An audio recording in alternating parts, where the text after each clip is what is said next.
Thank you, Madam Acting Deputy President. I'm sorry.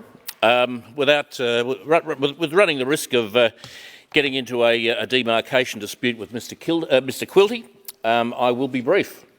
I wish to make a very clear point on this bill, the monitoring of places of detention by the United Nations Subcommittee on the Prevention of Torture, OPCAT Bill 2022. I think the United Nations is the most corrupt organisation on the face of the earth. I wish Australia was not involved in the United Nations. I wish Australia was leading the way, in fact, in leading free nations out of the UN. The United Nations is an organisation that's run by tin pot despots and extremist lunatics. And I, for the life of me, do not know why we would be bending over to, or bending over backwards, should I say, to maybe I was right the first time, bending over backwards to facilitate this sort of activity by the UN. And it's interesting to note that in the overview of this bill, it states that to enable the subcommittee to perform its inspections independently and in full, this bill requires that a responsible minister and a detaining authority must permit the subcommittee to access to and restricted access within a place of access to and unrestricted access within a place of detention, which just giving the UN carte blanche to walk in and do whatever it likes is not something that that I am at all comfortable with. Given its record on a whole range of issues, I am not happy with that at all.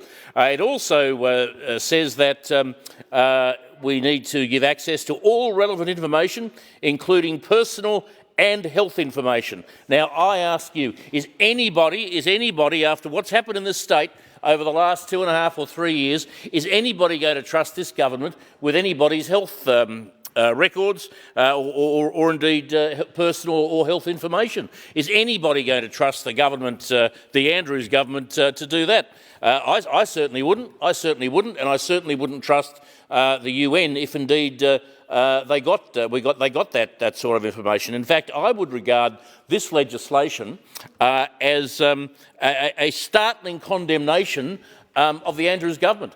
What this is saying is that the Andrews government has totally failed to protect the human rights of a good number of people. What this legislation is saying is that the Andrews government has failed to prevent people from being tortured, to prevent people from being wrongfully in detention, and we know that's true. We've seen that for the last 2.5 years, where Daniel Andrews on a daily basis would get up wearing his North Face jacket or wherever it might be to tell us that we were locked up for another day or another. First of all, it would be a week, and then it would be 2 weeks, and then it would be a month, and it would be 6 months. We didn't quite know when we were coming out of it. So if the UN was going to come in and make a declaration that Daniel Andrews had violated the rights of Victorians by locking us in our homes, by refusing to allow us into the streets after a certain hour, if that's what the UN was going to do, well, then I might think about it. But we know damn well that's not going to happen. We know damn well that the UN and the Premier are on a similar wavelength. And that's not something that I'm happy about. That's not something that I can or will support. As I say, I regard the UN as an abomination. I think it is an organisation that is well past its time, and I hope, and I was quite excited when AUKUS came into being. Was it earlier this year or last year? When we had the United States, Australia, and the UK. Forming a defence pact. I thought that may be the start of an organisation, an international organisation, which would promote freedom throughout the world.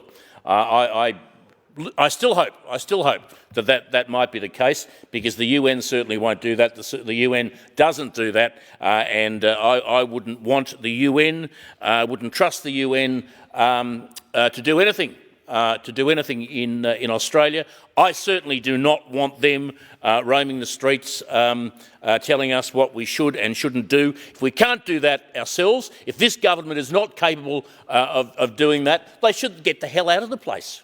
You know, if the Premier, if the ministers can't do what this legislation is suggesting somebody else can do, well then the government should resign. The government should just get out, because I think it is just disgraceful that the government would abrogate its responsibilities in this way, and indeed is in effect telling Victorians that they have failed. That's what they're saying. They're saying to Victorians that we have failed and we are going to hand over our responsibilities to a foreign body. That's what they're saying. That's what they're saying to Victorians. Well, I reckon Victorians are saying to Dan Andrews, if you want to hand your responsibilities to another body, to a foreign body, to the United Nations, Premier, you can go to hell. Premier, we do not accept that. We are Victorians. This is a sovereign state. We do not need people from a foreign organisation coming in here telling us how we should run things. That is intolerable. That is something that I will not accept, and I will be voting very, very strongly voting against this legislation.